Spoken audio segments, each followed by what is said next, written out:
The global geopolitical landscape often presents striking, if uncomfortable, parallels. Examining contemporary conflicts reveals patterns that challenge conventional diplomatic norms. We must critically assess how these situations are framed and perceived internationally. Consider the ongoing conflict between Israel and Hamas, widely characterized as a fight against terrorism.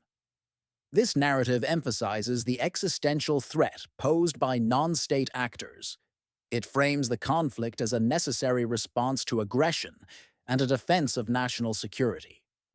Simultaneously, the conflict in Ukraine is presented by Russia through a distinct lens. Moscow has consistently framed its actions as a response to perceived threats, even labeling the Ukrainian leadership as terrorist. This narrative seeks to legitimize its military operations. A curious commonality emerges when observing these distinct yet parallel conflicts. Both Israel and Russia, despite their differing justifications, appear to disregard a potential mediator. The former US President, Donald Trump, has positioned himself as a potential arbiter. His past diplomatic overtures and self-proclaimed ability to resolve complex disputes are well documented.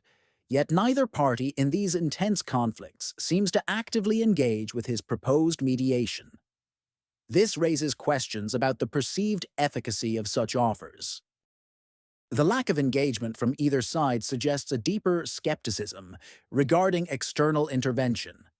It highlights a potential unwillingness to cede control to a third party. This dynamic complicates any path toward negotiated settlements. This apparent disregard for a prominent mediator can be interpreted through the lens of perceived double standards. When international actors are seen to apply inconsistent principles, their moral authority diminishes. Such inconsistencies erode trust in global diplomacy. If one nation's fight against terrorism is universally supported, while another's similar claim is dismissed, credibility suffers.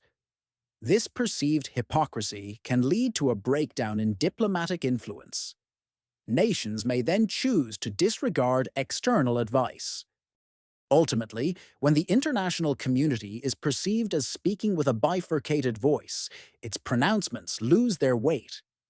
The ability to mediate effectively hinges on consistent application of principles. Without it, calls for peace may simply fall on deaf ears.